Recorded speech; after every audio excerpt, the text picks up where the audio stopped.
Fallout é uma das franquias mais famosas atualmente, com jogos incríveis como Fallout 3 e Fallout New Vegas, mas muitas pessoas acabam esquecendo as origens de Fallout, o primeiro jogo, uma obra que superficialmente pode parecer ruim devido aos seus gráficos e gameplay peculiar, mas a atmosfera sombria, lore incrível e charme desse jogo é algo surreal. Então hoje eu quero mostrar a vocês o quão especial esse jogo é. Fallout é um jogo de RPG raiz lançado em 1997 para PC e Mac. Tim Cain começou a trabalhar em Fallout em 1994. Tudo começou com um motor de jogo baseado no RPG de mesa GURPS, mas depois que Steve Jackson Games se opôs à violência em Fallout, Cain e o designer Christopher Taylor criaram um novo esquema de personalização de personagens, o famoso Special ou Especial, traduzindo no português como força, percepção, resistência, carisma, inteligência, agilidade e sorte. A Interplay inicialmente deu pouca atenção ao jogo, mas acabou gastando 3 milhões e empregou até 30 pessoas para desenvolvê-los.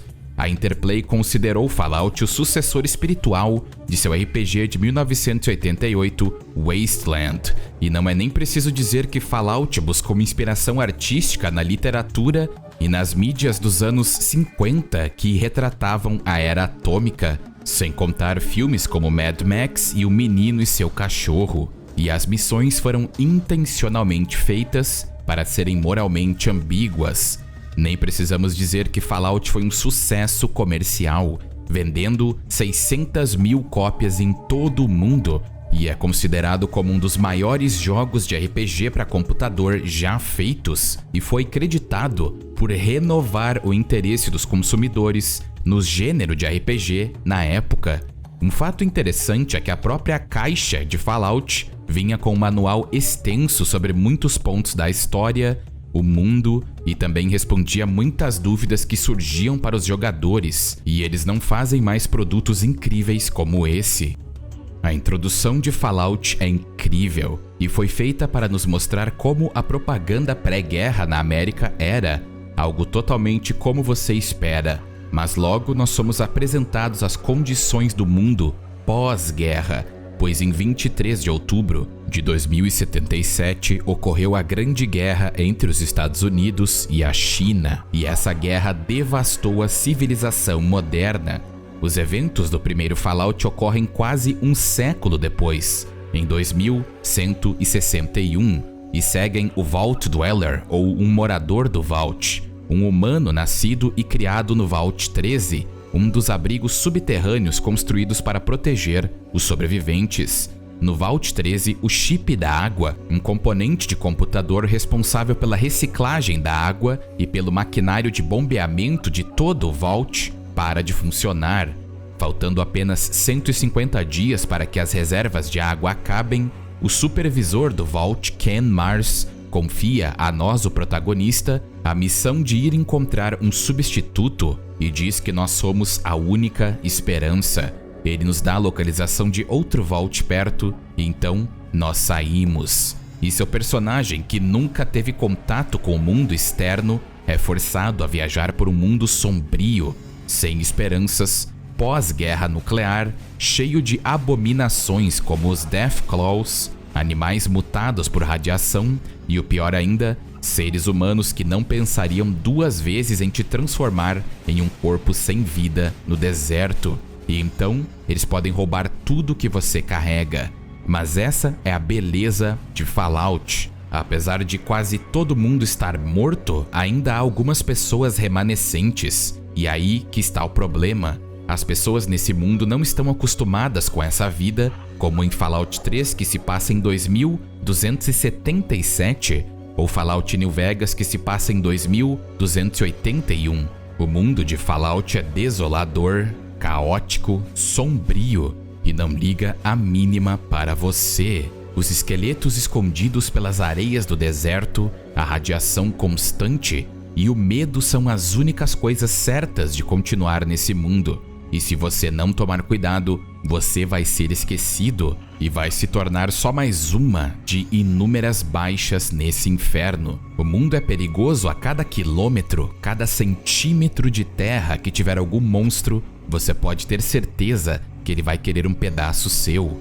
A música ambiente que toca quando estamos no mundo nos conta tudo o que precisamos saber sem uma palavra ser dita.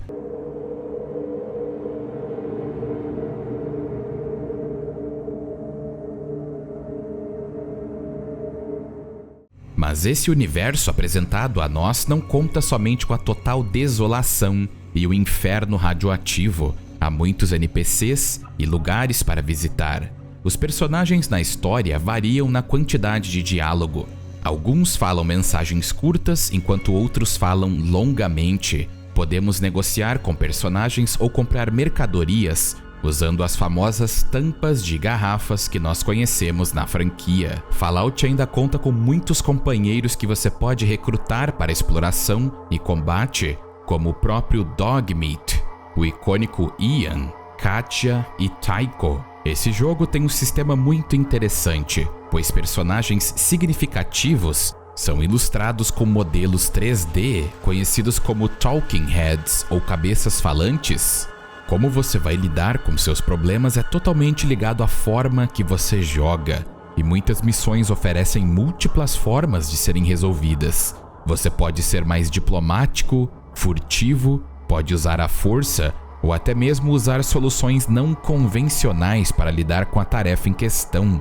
Mas é importante que você saiba que tudo que você faz acaba afetando o seu sistema de karma e principalmente como os outros vão te tratar. E dependendo do seu karma, você pode conseguir oportunidades especiais e até alterar seu final.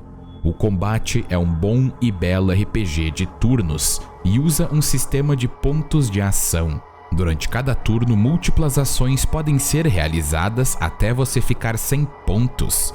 Ações diferentes consomem quantidades diferentes de pontos. O jogador pode alternar entre duas armas equipadas e pode adquirir uma ampla gama de armas, desde armas brancas, armas de fogo leves e pesadas e armas energéticas. E com essas armas você pode escolher atingir áreas específicas do corpo dos inimigos, como se fosse o sistema VATS que conhecemos hoje. O mundo de Fallout, apesar de ser tematicamente ligado à morte e o isolamento, é muito rico nas suas localizações, personagens e facções. Durante o jogo, nós podemos explorar grandes assentamentos, incluindo Junktown, uma cidade construída após a Grande Guerra, com pedaços aleatórios de lixo, principalmente de carros destruídos. A cidade vive principalmente do comércio e tem uma reputação de hospitalidade aberta, mas há conflitos entre o xerife local Killian Darkwater, que é neto do fundador de Junktown, e o criminoso Gizmo, que é o homem mais rico da cidade e o dono do cassino dali. Killian acredita que Gizmo é corrupto e está acabando com a honestidade da cidade e quer que você o ajude, mas aí vem a questão moral. Você pode fazer a coisa certa e acabar com o cassino, mas por consequência deixa Junktown em situações críticas por falta de dinheiro.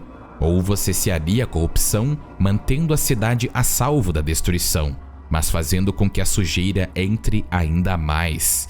E esse é o tom das escolhas de Fallout. O quão longe você está disposto a comprometer sua moral em favor da sobrevivência? Outro ponto importante é o Hub, que em 2161 era a maior cidade da Nova Califórnia, com mais de 1.000 habitantes permanentes e sua maior comunidade mercantil, com a reputação de que ali se encontrava tudo. Quando visitamos a cidade, nós ficamos sabendo dos mercadores de água, a maior caravana do Hub, porque eles controlavam a torre de água e a distribuição de água na área. E você pode interagir com eles para estender o tempo para encontrar o chip da água em 100 dias ao pagar 200 tampas. Então eles acabam mandando caravanas de água para o Vault, mas por consequência você acaba expondo as pessoas para o mundo externo. E o próprio protagonista no manual de Fallout 2 diz que ele ter feito isso foi provavelmente um erro. A Necrópole, uma cidade fundada por ghouls, Aqui há um ponto importante. O Vault 12, na Bíblia de Fallout, é dito que o verdadeiro propósito por trás dos Vaults era estudar os efeitos da radiação nos residentes. E para garantir isso, a Vault-Tec projetou uma porta que não fechava direito.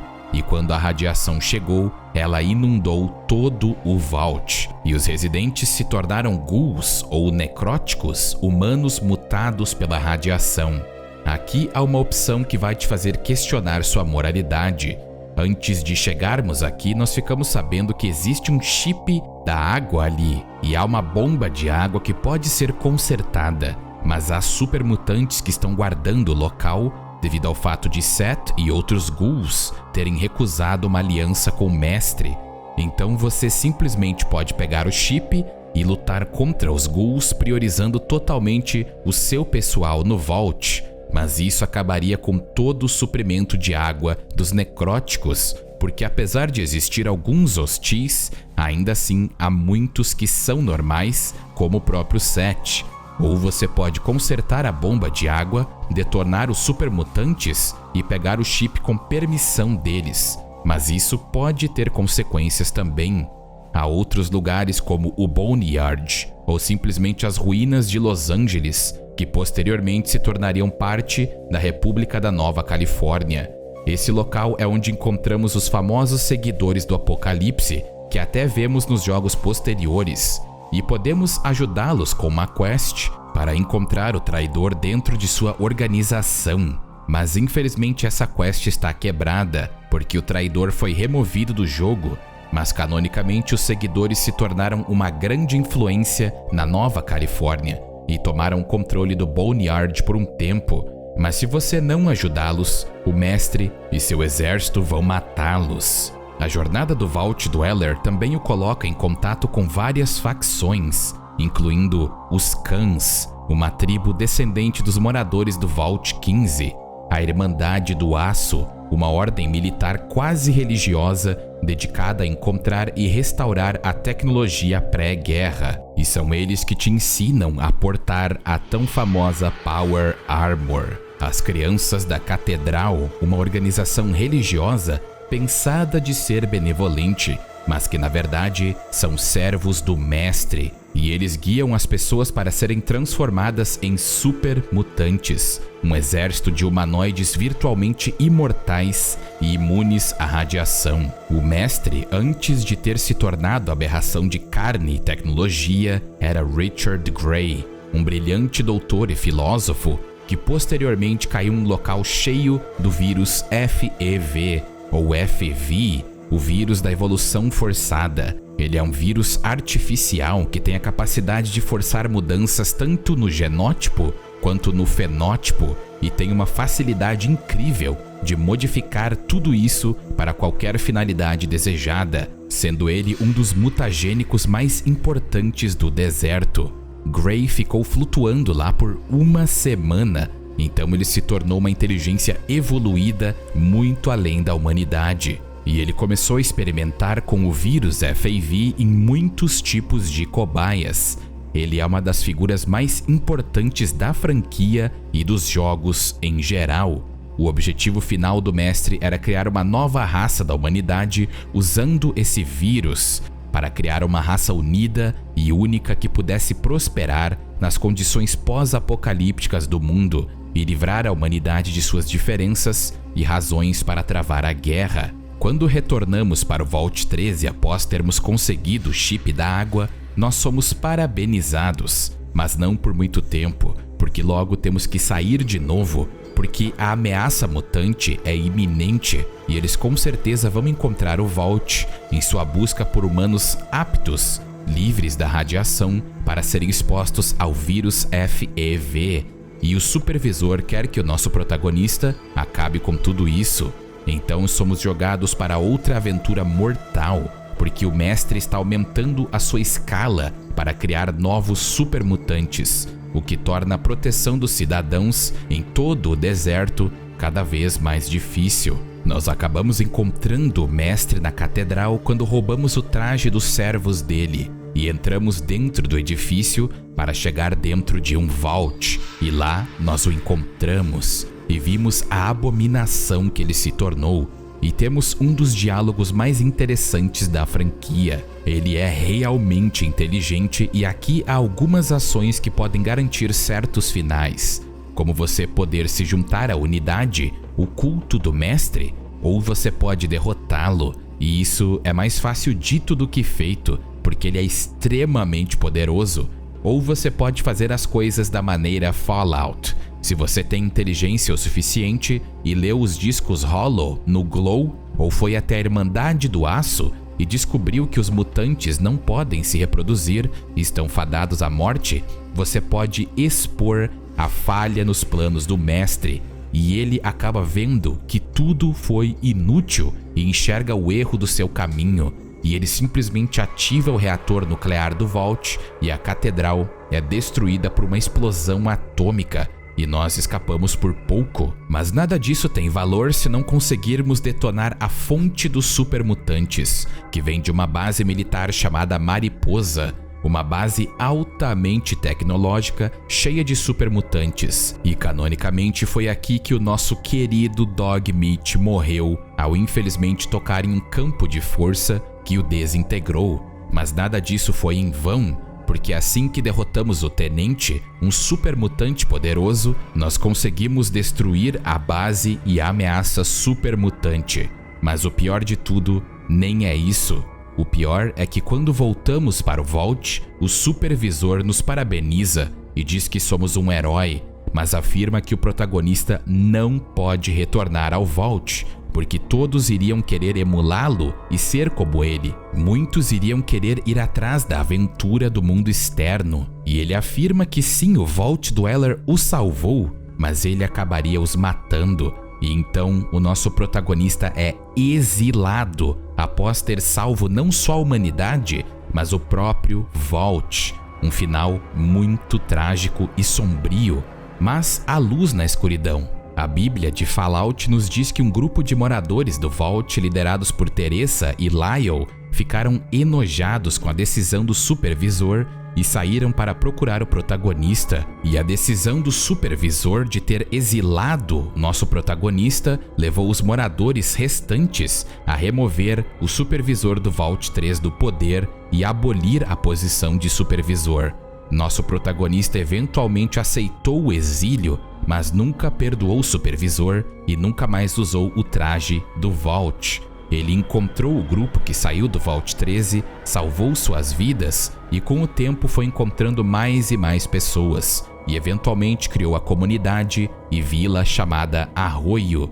O Vault Dweller, agora o mais velho da tribo, ensinou seus seguidores o básico da caça, agricultura e outras habilidades. Eles também lhes ensinaram o básico da engenharia e ciência para que pudessem manter suas casas e sobreviver nesse mundo desolador.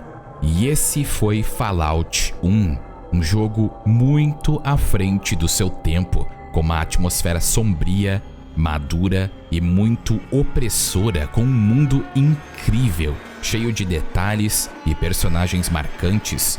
Tudo que eu falei para vocês é só a ponta do iceberg e vocês precisam ver por conta própria para experienciar por completo essa grande obra.